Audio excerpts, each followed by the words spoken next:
Hi friends, I am Abhishek. Welcome to my YouTube channel the ocean of Shiksha. तो अभी जो हमारा वीडियो सीरीज चल रहा है वो चल रहा है एम लक्ष्मीकांत का चैप्टर 8। इससे पहले हमने दो लेक्चर को इससे रिलेटेड डिस्कस कर लिया है। पहले लेक्चर में जो हमारा 8.1 लेक्चर था उसमें हमने क्या डिस्कस किया, तो डीपीएसपी के बारे में हमने डिस्कस किया था कि डीपीएसपी को कॉन्स्टिट्यूशन के किस पार्ट में रखा है और किस आर्टिकल से लेकर के किस आर्टिकल तक डीपीएसपी की बात रखी गई है।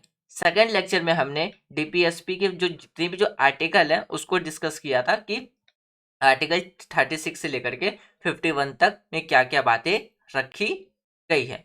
आज के वीडियो में यानी कि जो हमारा लेक्चर 8.3 होगा उसमें हम क्या डिस्कस करेंगे, उसमें अमेंडमेंट इन डीपीएसपी यानी कि जो डीपीएसपी के अंदर यानी कि जो हमारा directive principle of state policy उसके अंदर कौन कौन से चेंजेस किए गए थे, अमेंडमेंट संशोधन किया गया था, उसको डिस्कस करेंगे।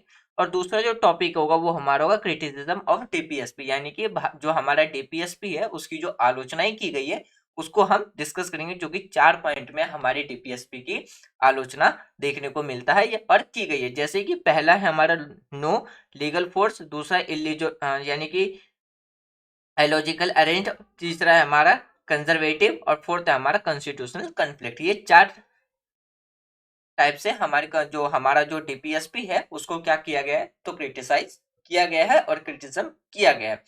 तो इससे पहले यानी कि जो आज चैप्टर 8 डिस्कस करें उससे पहले हमने chapter 1, chapter 2, chapter 3, chapter 4, chapter 5, chapter 6 और चैप्टर 7 ये सारे चैप्टर को ऑलरेडी कंप्लीट कर लिया है विद एमसीक्यू क्वेश्चंस प्रैक्टिस के साथ। तो आप उसको प्लेलिस्ट में जाकर के देख सकते हैं। और सिक्स क्लास से लेकर के 11th क्लास की जो फर्स्ट बुक है वाई इज द कॉन्स्टिट्यूशन, तो उसको भी हमने कंप्लीट कर लिया। तो आप उसको भी प्लेलिस्ट में जा करके देख सकते हैं। जैसे ही हमारे ये एम लक्ष्मीकांत का फर्स्ट पार्ट कंप्लीट होगा तब हम 11th क्लास की जो सेकंड बुक है उसको कंप्लीट करेंगे, जो कि है हमारा पॉलिटिकल थ्योरी। तो इसको कंप्लीट करने के बाद हम अपना 12th क्लास का एनसीईआरटी स्टार्ट कर देंगे। फिर मैं बता दूं कि 27th ईयर जो यूपीएससी प्रीलिम्स क्वेश्चंस पेपर है हिस्ट्री में, तो उसमें हमने एशियंट और मिडिवल हिस्ट्री दोनों डिस्कस कर लिया है। तो वो भी आप जाकर के प्लेलिस्ट में देख सकते हैं। एक इन्फॉर्मेशन मैं आपको और बता दूं, द ओशियन ऑफ शिक्षा करके आपका एक टेलीग्राम चैनल है, उसका लिंक आपको डिस्क्रिप्शन में मिल जाएगा। आप वहां से उस चैनल को ज्वाइन कर लीजिए, जो कि टोटली फ्री है। उसमें आपको जो भी स्टैंडर्ड बुक है यूपीएससी से रिलेटेड या आपका जो पीएससी से रिलेटेड है वो आपको टोटली फ्री अवेलेबल मिल जाएगा। किस पे, पीडीएफ के फॉर्म में आप उसको वहां से जाकर के डाउनलोड कर सकते हैं। और उस पर आपको क्या है, डेली आपको मेंस आंसर राइटिंग प्रैक्टिस के लिए 3 क्वेश्चंस मिलेंगे और जो इंपॉर्टेंट एडिटोरियल है वो भी आपको रीड करने के लिए उस ग्रुप पे मिलता रहेगा। गाइडेंस के लिए भी आपको उस पे वीडियो की लिंक शेयर मिलती रहेगी, आप वहां से जाकर के ज्वाइन कर सकते हैं। यानी कि अगर मैं बात करूं जो चैनल है टेलीग्राम पे वो आपके लिए काफी ज्यादा यूजफुल रहने वाला है, तो आप जाकर के उसको ज्वाइन कर सकते हैं। तो चलिए स्टार्ट करते हैं हम अपना आज का डिस्कशन। सबसे पहले बात करते हैं हम आज जो डीपीएसपी के अंदर जो चेंजेस किए गए यानी कि जो हमारा directive principle of state policy उसके अंदर जो भी संशोधन किए गए तो उसके बारे में हम डिस्कस करते हैं। तो 1976 में हमारे कॉन्स्टिट्यूशंस में क्या है, तो 42nd कॉन्स्टिट्यूशन अमेंडमेंट किया गया था, जिसे हम मिनी कॉन्स्टिट्यूशंस के नाम से भी जानते हैं। क्यों? क्योंकि 42nd कॉन्स्टिट्यूशंस में बहुत से ऐसे चेंजेस अमेंडमेंट किए गए थे हमारे कॉन्स्टिट्यूशंस में। यदि हम उसको एक अलग डॉक्यूमेंट के फॉर्म में लिखते तो वो एक मिनी कॉन्स्टिट्यूशंस की तरह निकल के आएगा। तो उसीलिए इसे जो हमारा 42nd कॉन्स्टिट्यूशन अमेंडमेंट था तो उसे एक नया नाम दिया गया। 42nd कॉन्स्टिट्यूशन अमेंडमेंट के साथ एक मिनी कॉन्स्टिट्यूशन का भी नाम मिला। तो जो हम 42nd कॉन्स्टिट्यूशन अमेंडमेंट जो किए गए थे उसमें हम सिर्फ पार्ट 4 के बारे में डिस्कस करेंगे, जो कि हमें डीपीएसपी के अंदर अमेंडमेंट देखने को मिलता है। यानी कि अगर सबसे पहले बात करें तो आर्टिकल 39 के अंदर चेंजेस किया गया था 39A। यानी कि किसी भी आर्टिकल के आगे आपको कोई भी अल्फाबेट देखने को मिलता है तो साफ सीधा सा मतलब ये समझिए कि उसको अमेंडमेंट करके जोड़ा गया है। तो आर्टिकल 39 अमेंडमेंट करके क्या जोड़ा गया है कि स्टेट का ये दायित्व होगा कि जितने भी जो पुअर पीपल है उनको लीगल एड राज्य के द्वारा फ्री प्रोवाइड कराया जाएगा। ये आर्टिकल 39A को अमेंडमेंट यानी कि आर्टिकल 39 को अमेंडमेंट करके जोड़ा गया। फिर आर्टिकल 43 को अमेंडमेंट करके क्या जोड़ा गया कि जितने भी जो इंडस्ट्री के जो मैनेजमेंट्स होंगे या जो पार्टिसिपेशन ऑफ वर्कर्स होंगे तो उसका प्रबंधन करना किसका, उसके प्रबंधन या उसके भागीदारी करना किसका, राज्य का भी ये दायित्व रखा गया। फिर आर्टिकल 48 में अमेंडमेंट करके जोड़ा गया आर्टिकल 48A। इसका काम क्या रखा गया कि राज्य का ये दायित्व होगा कि जो इन्वायरमेंट है हमारा उसके प्रोटेक्ट, और इन्वायरमेंट के लिए दायित्व किसका दे दिया गया, सरकार का दिया गया, यानी कि राज्य का दायित्व बना दिया गया। यानी कि अगर हम आर्टिकल 21A के बारे में डिस्कस करें तो इसमें हमें कितने राइट्स देखने को मिलते हैं, 35 राइट्स देखने को मिलते हैं, जिसमें से एक राइट्स है राइट टू क्लीन इन्वायरमेंट।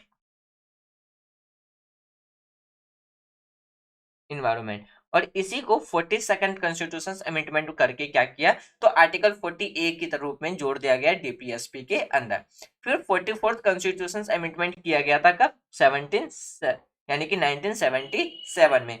इसमें कहा गया कि जो आर्टिकल 38 का जो क्लॉज 2 है उसमें यह बात है डिक्लेयर किया गया कि जो राज्य का जो काम होगा, राज्य का जो दायित्व होगा, particular endeavor to reduce economic inequality in income and to eliminate inequality in status, facilities and opportunity not between individuals but between the groups well try। यानी कि जो 44th कॉन्स्टिट्यूशन अमेंडमेंट किया गया था 1977 में, उसमें जो हमारा आर्टिकल 38 का जो क्लॉज 2 है उसमें ये डिस्क्राइब किया गया, राज्य को ये निर्देश दिया गया कि जो राज्य है वो इस चीज के लिए ट्राई करता रहेगा, इस चीज का प्रयत्न करेगा कि वो किसी एक पर्टिकुलर एक पर्सन के लिए नहीं बल्कि पूरे सोसाइटी के लिए, पूरे ग्रुप्स के लिए वो क्या करेगा, जो भी इकोनॉमिक इनइक्वालिटी है उसको क्या करेगा, दूर करेगा। इसीलिए क्या किया गया था, तो जो राइट टू हमारा प्रॉपर्टी था उसको डिलीट करके, फंडामेंटल राइट से डिलीट करके क्या किया गया, एक लीगल राइट बना दिया गया। क्यों, क्योंकि इसमें राज्य को एक दायित्व दिया जा रहा था कि वो अपने सोसाइटी के अंदर जो भी इकोनॉमिक इनइक्वालिटीज है उसको क्या करे, वो खत्म करे और सबको एक इक्वल स्टेटस प्रोवाइड कराना क्या किसका काम होगा, तो राज्य का काम होगा। ये रखा गया था आर्टिकल 44 सॉरी कॉन्स्टिट्यूशन अमेंडमेंट 44 में, जो कि किसमें रखा गया, आर्टिकल 38 के क्लॉज 2 में। अब बात करते हैं हम किसके बारे में, कॉन्स्टिट्यूशन अमेंडमेंट 86 जो कि किया गया था 2002 में। इसमें यह कहा गया कि जो एजुकेशन है, यानी कि जो राइट टू एजुकेशन है, ये किसको चेंज किया था, आर्टिकल 45 को चेंज करते हुए ये कहा कि राज्य का ये दायित्व होगा कि 6 साल से लेकर के जो 14 साल तक के बच्चे हैं उसको free and compulsory education provide कराना राज्य का दायित्व होगा। और इसे आर्टिकल 21A के अंदर क्या रखा गया, एक फंडामेंटल राइट के रूप में भी रखा गया। तो ये थे कुछ अमेंडमेंट्स जो हमारे फंडामेंटल राइट के अंदर किया गया था। अब बात करते हैं क्रिटिसिज्म्स के बारे में, यानी कि डीपी हमारे पास जो डीपीएसपी है जो कि आर्टिकल 36 से लेकर के आर्टिकल 51A तक है, उसके भी कुछ हमें क्रिटिसिज्म देखने को मिलते हैं, यानी कि कुछ क्रिटिसाइज देखने को मिलता है। पहला जो क्रिटिसाइज देखने को मिलता है वो क्या देखने को मिलता है, नो लीगल फोर्स, यानी कि इसका कोई भी कानूनी बल नहीं है। तो हमारे जो कॉन्स्टिट्यूशंस में जो नॉन लीगल फोर्स देखने का बोल करके जो क्रिटिसाइज किया था वो कैसे किया गया है कि हमारा जो डीपीएसपी है, जिस तरीके से हम फंडामेंटल राइट्स के हनन होने के कारण क्या कर सकते हैं, सुप्रीम कोर्ट या हाई कोर्ट में जा सकते हैं, लेकिन यदि डीपीएसपी फुलफिल नहीं किया जाता है स्टेट के द्वारा तो हम उसके लिए किसी भी कोर्ट में नहीं जा सकते। इसीलिए कहा गया कि जो हमारा डीपीएसपी है वो क्या है, एक नो लीगल फोर्स है, यानी कि हमारा जो डीपीएसपी है वो नॉन जस्टिसेबल चैप्टर है। उसके बाद जो है केटी शाह के द्वारा ये कहा गया कि हमारा जो डीपीएसपी है वो एक ब्लैंक चेक की तरह है, जो कि जिसमें जितना अमाउंट रहेगा उतना ही राज्य के द्वारा पेबल होगा। उसी के बाद उसमें ये कहा गया कि हमारा जो डीपीएसपी है वो एक ब्लैंक चेक की तरह तो है, लेकिन बैंक उतना ही पे करेगा जितना उसके पास सोर्सेस होगा। तो इस तरीके से क्या है, हमारा जो डीपीएसपी है उसका क्रिटिसिज्म देखने को मिलता है। उसके बाद जो हमारे नरसुद्दीन है उनके द्वारा ये कहा गया कि हमारा जो डीपीएसपी है एक न्यू रिजोल्यूशंस की तरह है, एक नए शपथ की तरह है, जो हम एक नए साल पे लेते तो हैं लेकिन उसके अगले ही दिन क्या करते तो उसको तोड़ देते हैं। एग्जाम्पल के तौर पे समझने की कोशिश कीजिए, कोई पर्सन ये प्रॉमिस करता है न्यू ईयर पे कि वो आज से कोई भी ड्रिंक नहीं करेगा, लेकिन वो 2 जनवरी को ही वो क्या करता है, अपना प्रॉमिस, अपना रिजोल्यूशन ब्रेक कर देता है। तो नरसुद्दीन जी के द्वारा यही कहा गया, हमारा जो डीपीएसपी है वो एक न्यू ईयर के रिजोल्यूशंस की तरह है, जिसे हम अगले ही 2 जनवरी को यानी कि अगले ही दिन हम उसे क्या कर सकते हैं, तो तोड़ देते हैं। फिर टीटी कृष्णाचारी के द्वारा कहा गया कि जो हमारा डीपीएसपी है वो क्या है, एक वेरिएबल डस्टबिन ऑफ सेंटिमेंट्स है। यानी कि उन्होंने कहा कि हमारा जो डीपीएसपी है एक सेंटिमेंट डस्टबिन है, जिसके में अच्छी बातें तो लिखी गई हैं लेकिन उसे डस्टबिन में डाल करके छोड़ दिया गया है। ये बातें उनके द्वारा कही गई। फिर केसी ने कहा है कि जो हमारा जो डीपीएसपी है वो क्या है, एक मैन्युफेस्टो की एम ऑफ मैन्युफेस्टो है, किसका, एस्पिरेशंस का, जो कभी भी फुलफिल होने वाला नहीं है। तो इस तरीके से कहा गया हमारे कॉन्स्टिट्यूट जो हमारा डीपीएसपी है, तो उसका क्या देखने को मिलता है, हमारा एक क्रिटिज्म देखने को मिलता है। दूसरे पॉइंट में क्या रखा गया है, यानी कि इलॉजिकल अरेंज के बारे में बात रखी गई। यानी कि अगर हम बात करते हैं आंतरिक रूप में व्यवस्थित, यानी कि इसका मतलब है इसमें इन्होंने यानी कि एन श्रीनिवासन के द्वारा कहा गया है कि जो हमारा डीपीएसपी है उसे प्रॉपरली क्लासिफाइड नहीं करना चाहिए, लेकिन उसको लॉजिकली अरेंज्ड करना चाहिए। इस तरीके से क्या है, इन्होंने एक इलॉजिकल अरेंज करके हमारे डीपीएसपी का क्रिटिसाइज किया। उन्होंने ये भी कहा कि हमने डीपीएसपी यानी कि डीपीएसपी में क्या है, जो अनइम्पॉर्टेंट इशू है, जैसे कि हम उनके द्वारा कहा गया कि हम डीपीएसपी के अंदर क्या है, हमारे एक डीपीएसपी क्या है, मिक्सअप है, यानी कि जो कि अनइम्पॉर्टेंट इशू है उसको भी हमने क्या कर रखा है, इंपॉर्टेंट इशू के साथ मिक्सअप कर दिया है। तो इस तरीके से वो करते हैं कि हमारा जो डीपीएसपी है वो क्या है, एक यानी कि इलॉजिकल अरेंज है, उसको अरेंज करना, लॉजिकली अरेंज करना काफी ज्यादा जरूरी है। फिर उन्होंने इसी बात को आगे एक्सप्लेन करते हुए कहा कि हमारे डीपीएसपी के अंदर जो मॉडर्न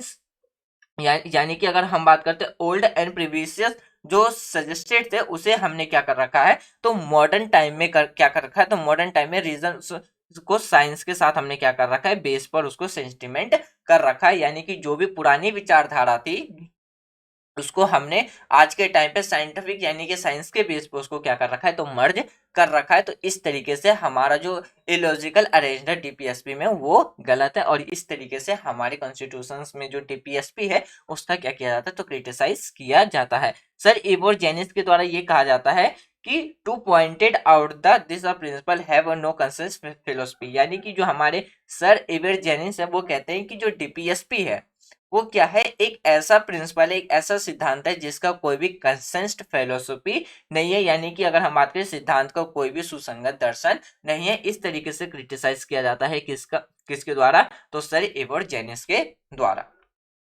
अब हम बात करते हैं तीसरे क्रिटिसिज्म की, जो कि हमारा यानी कि कंजर्वेटिव, जो कि बात रखता है किसके बारे में, रूढ़िवादी। इसके अगर हम बात करते हैं सर इवर जेनिस के द्वारा कहा गया है कि जो हमारा डीपीएसपी है वो क्या है, on the political philosophy of 19th century England. यानी कि उनके द्वारा कहा गया है कि जो हमारा जो इंडिया का जो डीपीएसपी है, भारत का जो डीपीएसपी है वो क्या है, 19th सेंचुरी का जो इंग्लैंड का जो पॉलिटिकल फिलोसफी है उसके बेस पे इंडिया का डीपीएसपी है। इस तरीके से वो कहते हैं, इस तरीके से क्रिटिसाइज करते हैं। उसके बाद वो कहते हैं कि अगर हम बात करें Sandy web and batteries web, ये दोनों कौन थे, ये दोनों हस्बैंड वाइफ थे, और वो एक 19th सेंचुरी के क्या थे, तो ये एक इकोनॉमिक्स थे, सोशलिस्ट थे, जिन्होंने 19th सेंचुरी में इंग्लैंड के लिए जो फिलोसफी डायरेक्टिव्स लिखे थे, प्रिंसिपल्स लिखे थे, उनके द्वारा कहते हैं कि ये इंग्लैंड के जो 19th सेंचुरी का जो फिलोसफी है उनको वो भारत का आज का एक डीपीएसपी है। और कहते हैं कि जो इंडियन कॉन्स्टिट्यूशन जो 4th पार्ट है वो कहते हैं कि वो एक्सप्रेस करता है feminine socialism without the socialism, यानी कि जो हमारे सैंडी वेब है, यानी कि सैनेडी वेब है और जो बेंट्रिक वेब है, वो कहते हैं कि इंडिया का जो डीपीएसपी है जो कि कॉन्स्टिट्यूशन 4th पार्ट में रखा गया है वो किस चीज को रिप्रेजेंट करता है, किस चीज के बारे में बताता है, तो वो बताता है फेमिनिन सोशलिज्म के बारे में। लेकिन उसमें से सोशलिज्म जो है उसको हटाया जा चुका है, यानी कि जो हम बात करते हैं जो समाजवाद है, समाजवाद को हटा करके सिर्फ फेबियन को एक्सप्रेस करता है। फिर ये कहते हैं कि जो डायरेक्टिव्स है are deemed to be the sustainable in India in the middle of the 20th century. यानी कि कहा गया है कि जो निर्देशक जो 20वीं शताब्दी के जो मध्य में था तो भारत में उपयुक्त माना जाता है। इस प्रश्न का उत्तर नहीं दिया जा सकता है कि क्या ये 21वीं सदी के लिए उपयुक्त है भी या नहीं, लेकिन यह काफी संभव है कि वह पूरी तरह से संशोधित हो जाएंगे। ये किनके द्वारा कहा जा रहा है? तो ये कहा जा रहा है, ये किनके द्वारा कहा जा रहा है? ये कहा जा रहा है कि जो सिनेडी वेबर और जो बैक्टीरियस वेबर इनके द्वारा ये बात रखी गई है। अब बात करते हैं फोर्थ क्रिटिसिज्म्स के बारे में, जो कि है हमारा कॉन्स्टिट्यूशनल कन्फ्लिक्ट। कॉन्स्टिट्यूशनल कन्फ्लिक्ट के बेस पे जो क्रिटिसाइज किया जा रहा है वो किनके द्वारा किया जा रहा है? ये किया जा रहा है कि स्थानम के द्वारा। इन्होंने कहा है कि जो डीपीएसपी है वो क्या है, डीपीएसपी में हमें क्या देखने को मिलता है? कॉन्स्टिट्यूशनल कन्फ्लिक्ट देखने को मिलता है। इनके बेस पे उन्होंने 3 पॉइंट्स की बात रखी गई है। पहला कन्फ्लिक्ट रखा गया है स्टेट वर्सेस, यानी कि स्टेट और सेंट्रल के बीच में। दूसरा रखा गया है प्रेसिडेंट एंड प्राइम मिनिस्टर के बेस पे, और तीसरा रखा है गवर्नर एंड चीफ मिनिस्टर के बेस पे। यानी कि जो हमारे के संथाना में वो कहते हैं कि जो हमारा कॉन्स्टिट्यूशनल कॉन्फ्लिक्ट देखने को मिलता है डीपीएसपी के अंदर देखने को मिलेगा, वो 3 बेसिस पे देखने को मिलेगा। कैसे? तो पहला कहा कि स्टेट और सेंट्रल के रिलेशंस के बीच में हमें कॉन्फ्लिक्ट देखने को मिलेगा। दूसरा जो प्रेसिडेंट है और प्राइम मिनिस्टर है उनके बीच में कॉन्फ्लिक्ट देखने को मिलेगा। और तीसरा स्टेट और यानी कि गवर्नर और चीफ मिनिस्टर के बीच में। जैसे कि अगर हम यहाँ पे बात करते हैं तो प्रेसिडेंट कंट्री का हेड होता है और प्राइम मिनिस्टर रूलिंग पार्टी का हेड होता है। उसी की तरह बात करें, गवर्नर एक स्टेट का हेड होता है और चीफ मिनिस्टर अपने रूलिंग पार्टी, अपने स्टेट के रूलिंग पार्टी का हेड होता है। तो यहाँ पे उन्होंने एक्सप्लेन करते हुए कहा कि यदि सेंटर के द्वारा कोई डायरेक्शंस दिया जाता है स्टेट को इम्प्लीमेंट करने के लिए और उसमें जो हमारा डीपीएसपी प्रिंसिपल है वो फुलफिल नहीं होता है, तो ऐसे में क्या है, तो सेंट्रल क्या कर सकता, स्टेट क्या करेगा, तो सेंट्रल के ऊपर अंडर आर्टिकल 356 क्या कर देगा, तो स्टेट इमरजेंसी इम्पोज करेगा, जो कि किसका रीजन बनेगा, तो स्टेट एंड, यानी कि अगर हम बात करें यहाँ पे तो सेंट्रल और स्टेट के रिलेशंस का एक कन्फ्लिक्ट देखने को मिलेगा। उसी तरीके से उन्होंने आगे एक्सप्लेन करते हुए कहा है कि यदि प्राइम मिनिस्टर के द्वारा कोई रिजोल्यूशन पास करवाया जाता है, कोई कानून पास करवाया जाता है और एंड ऑफ द डे जब प्रेसिडेंट के पास जाता है अप्रूविंग के लिए और प्रेसिडेंट अपने वीटो पावर का यूज करके उसे खारिज कर देते हैं, तो इस तरीके से क्या है, प्राइम मिनिस्टर और प्रेसिडेंट के बीच में भी हमें क्या देखने को मिलेगा, कॉन्स्टिट्यूशनल कन्फ्लिक्ट देखने को मिलेगा। उसी तरीके से क्या है, फिर उन्होंने तीसरे पॉइंट के लिए भी यही कहा कि यदि गवर्नर और चीफ मिनिस्टर की, यानी कि अगर हम बात करते हैं कि चीफ मिनिस्टर जब कोई रिजोल्यूशन लाता है और गवर्नर उस पर वीटो करता है, तो इसमें हमें क्या है, स्टेट यानी कि गवर्नर और स्टेट के बीच में, चीफ मिनिस्टर के बीच में भी हमें क्या देखने को मिलेगा, कन्फ्लिक्ट देखने को मिलेगा। और एग्जाम्पल के तौर पे समझते हैं हम, वेस्ट बंगाल का हमेशा कन्फ्लिक्ट रहता है गवर्नर के साथ। तो ये इस तरीके से क्या है, तो हमें एक कॉन्स्टिट्यूशनल कन्फ्लिक्ट देखने को मिलता है डीपीएसपी का। तो इस तरीके से क्रिटिसाइज किया गया था हमारे, इस तरीके से मतलब क्रिटिसाइज किया गया है हमारे डीपीएसपी का। तो फ्रेंड्स, मुझे उम्मीद है कि आज जो भी टॉपिक हमने डिस्कस किया वो आपको प्रॉपरली समझ में आ गया होगा। यदि कोई डाउट्स हो तो आप अपने डाउट्स को कमेंट बॉक्स में लिखें, और अगर आपको कोई सजेशंस देना हो तो आप सजेशंस भी कमेंट बॉक्स में दे सकते हैं रिगार्डिंग वीडियो।